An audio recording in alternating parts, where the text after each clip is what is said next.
Welcome to the Family Childcare Insights podcast. I am Patricia Dischler along with my partner Donna Fowler, and we are excited to bring to you conversations about family childcare, the unicorn of the early childhood education field. We love to question everything, and we are very excited to begin a conversation today. We don't have a guest for this particular session. It's just going to be Donna and I having a little conversation about a very hot topic in our field right now, the child care crisis in America. We look forward to this conversation. Hope you do as well. All right, so we are going to dive into this question about the child care crisis in America and what we're thinking and feeling about it. Donna, you want to share a little background for folks about what it even means when they see it in the news, the child care crisis? Well, I think there's several things that are happening out there. I think a lot of folks left the field during COVID. I also think that the cost of doing of I guess I should say wages have not kept up, right? And so as there have been a lot of jobs out there. You could go to places like Walmart and Burger King and, the local gas station and actually make more money than you could make by actually being a teacher in a childcare center or a family childcare provider or, even sometimes Head Start and public school teachers. And the fact is that there are so many requirements of for family child care providers to be licensed in very long hours. And most of the time when you take out, the time that they spend on preparing, along with teaching and supporting children in their care, they don't even make minimum wage a lot of times. Right. And so I believe that that has like also driven a lot of folks out of the field. However, there has also recently, I think, been a lot of money that has flowed in, COVID dollars. You and I have had this conversation, Patricia, that I'm not a fan of spending money without there being some sort of accountability to it. Mm-hmm. And in states, I feel like they've just been shoveling money out the door, Right. right? And I think there's been a lot of pass through. And what I mean by pass through is that the state is giving money to bigger organizations that are then passing it through. And so family child care providers may be getting none of that or very little of that. Right. But also no sort of accountability and what was it that you struggled with that you needed some extra dollars Right. to help you get through. So what has happened, I think, in the field is that we've become accustomed to having those dollars, and now even as there's this looming, where The cliff there's they a cliff, keep talking the cliff, about. right, Yeah. that is coming, right? Even though it's folks are still getting the same amount of money they were pre-COVID, Right. unless they have fewer children in their program, which seems to be, I think, the case also. We hear a lot of programs saying that they're not fully filled because children have not come back Absolutely. to care. Yes. Yes. And I think that has to do a lot. I was actually telling somebody the other day, Patricia, that, I think half of my family is now homeschooling, Yeah. right? Wow. My cousins and so forth. And I think that's just because during COVID, they figured out that they could do it. There's a lot more folks working, I think, virtually Yep. now after Absolutely. COVID than not going to the office. So I Right. think it's just like the perfect storm that is leading to this childcare crisis. You and I, though, it's compounded for family childcare. And I Yes. think that's the thing that we have to remember is that family childcare has already been in decline for 20 something Right. And years, I think right? that's where the misconceptions, when I see people talking about it in the news, and I think the general public and even legislators uh, don't really have their head wrapped around that whole story that you just shared about where we were and what we've come through, because they tend to focus on, there's this funding and it's going to end, and they don't talk about the fact that the funding was supposed to be temporary in the first place. I don't often hear that as part of the story when they even share it. They just talk about how there was funding and now it's going to end. And I think the bigger part of the story that I never seem to hear when it's reported in the news is that we were already headed there before COVID. All that money did was delay something that was already happening. This should have been a big story before COVID. There should have been childcare crisis in America stories all over before COVID. And there wasn't at the time. There was some movement to try to get there. I know the documentary No Small Matter that came out before COVID, just before COVID, did a really great job of telling the story about the crisis in childcare. But I think that part of it seems to be missing, that they make it seem like it's this immediate, it's just happened now, or it's just going to happen if we don't get this funding, without talking about how we've really had a big systematic issue building for a long time here that needs to get addressed. And I think, so the solutions that you hear legislators putting out there are just, to me, mind-boggling. I've got two I want to share your feedback on. One of them was, I saw a legislator saying, well, we're going to help because we understand that, childcare is really expensive and we want to help families with this crisis. So we're going to give them bigger tax credits so families can afford it. The idea that we can do something as small as a tax credit to have families be able to afford the true cost of childcare just immediately shows that you have no understanding of what the true cost of childcare is. And then the other one that I heard, and this is happening in my state of Wisconsin, is they're floating it out there that, oh, we have a way to solve this problem and to help business owners that won't get that income anymore. They can have more income by taking more children.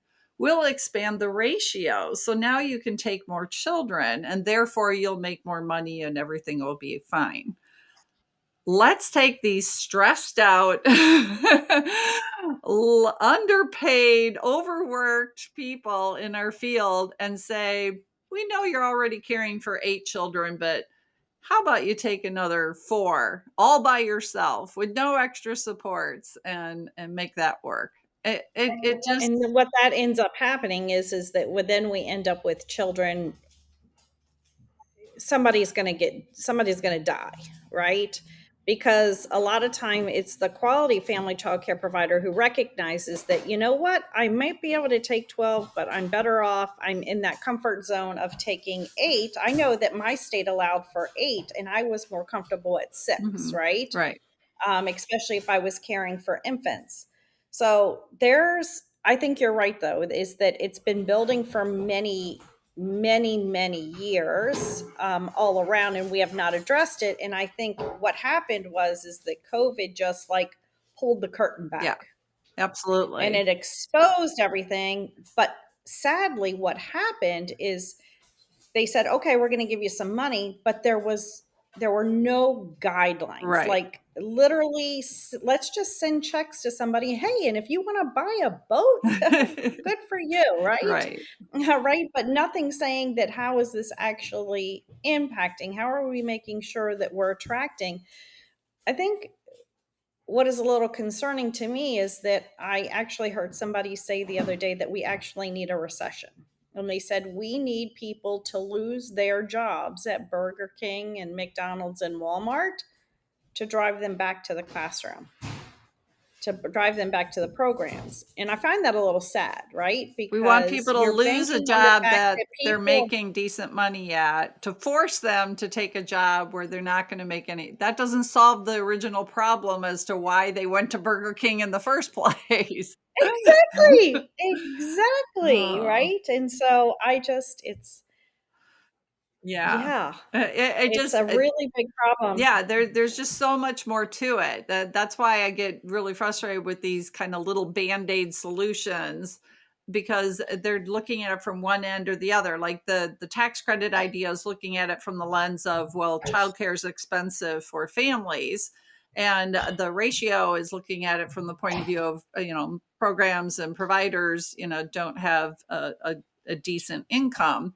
But we can't do that. We can't look at it just from one lens or the other. We've got to look at it from both lenses.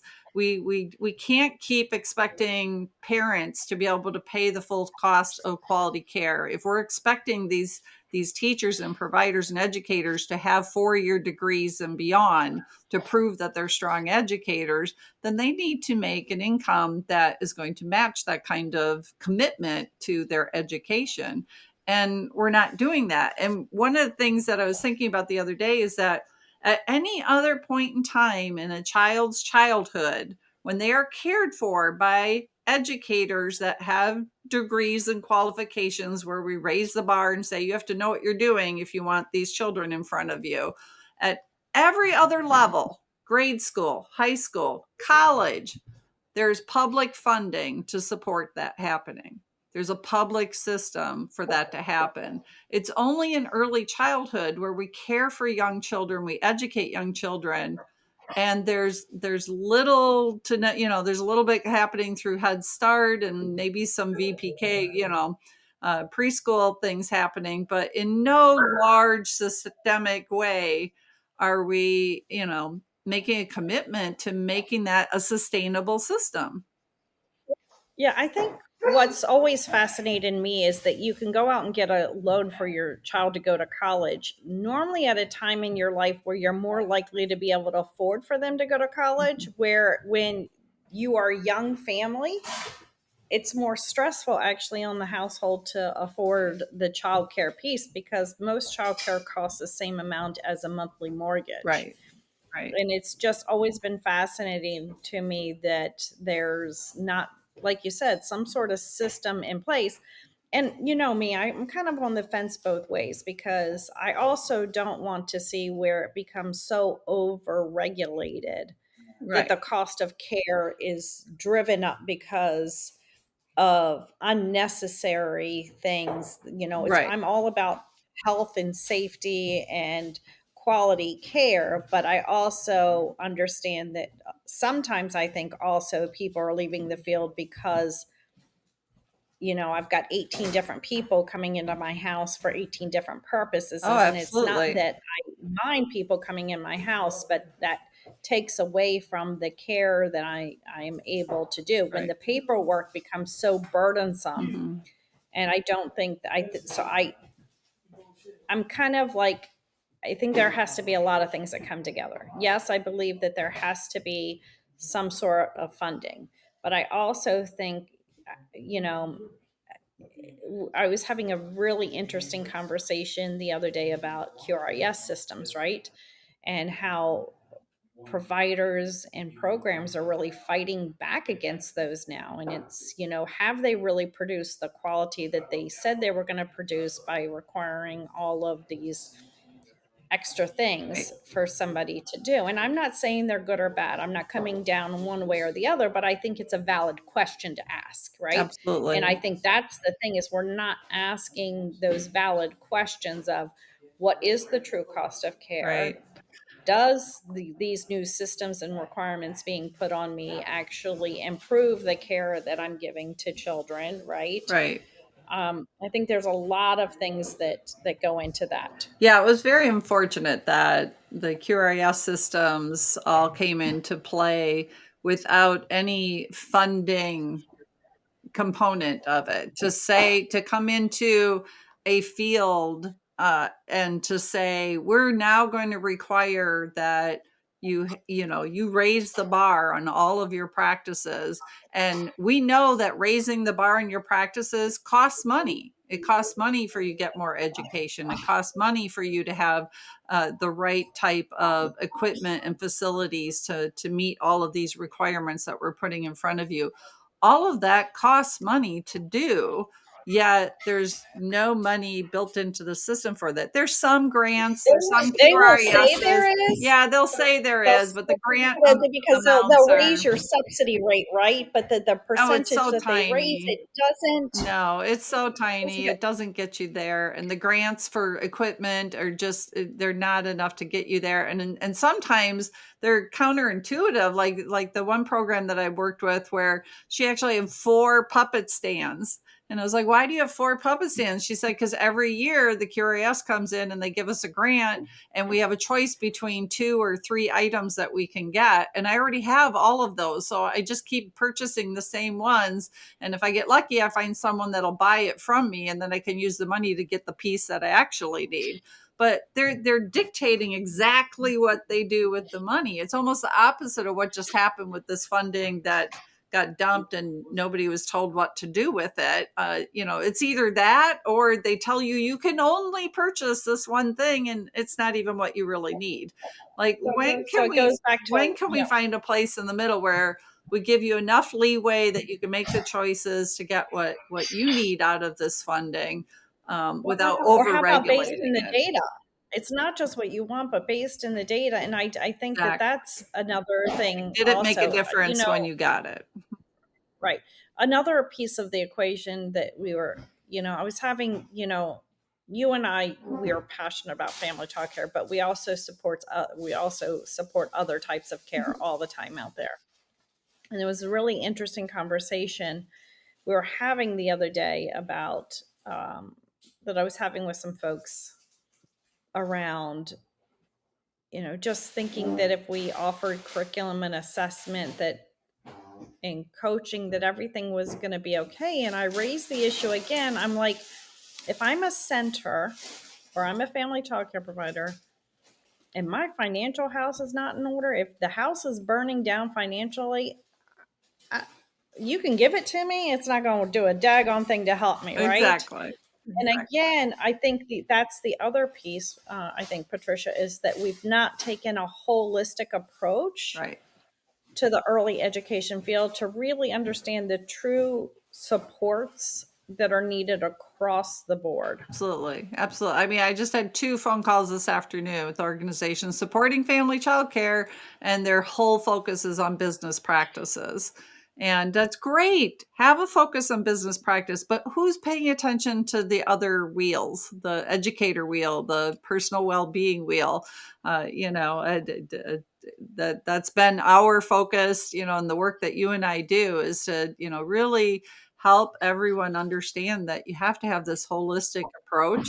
You have to know exactly what it is you're trying to improve on so that you can track it, so that you have that data to show whether or not it did improve when you paid attention to it. And, the holistic approach, it's a good one. I mean, the Family Child Care Alliance of Maryland is proving that. They have a very holistic approach in their support and coaching with providers, and the project is doing really, really well. And there just needs to be more of that out there. So we are I running out agree. of time here, but we agree that funding needs to be discussed and figured out, but we really do hope that it's a holistic approach, that it's a data-driven approach, and look forward to having more conversations about the needs of family childcare within that greater early childhood education system. So Yep. from myself, Patricia Dischler, my partner in crime here, Donna Fowler, we encourage you to be those disruptors. Go out there and ask those tough questions. When you're seeing or hearing people talk about this crisis in childcare, ask questions. Be curious. Want to find out the whole story, not just a piece of the puzzle. We hope that you'll continue to watch us and follow us on your favorite podcast, or go to our YouTube channel to be able to follow us, and check us out at familychildcareexperts.com. And we look forward to the next conversation. Have a good one.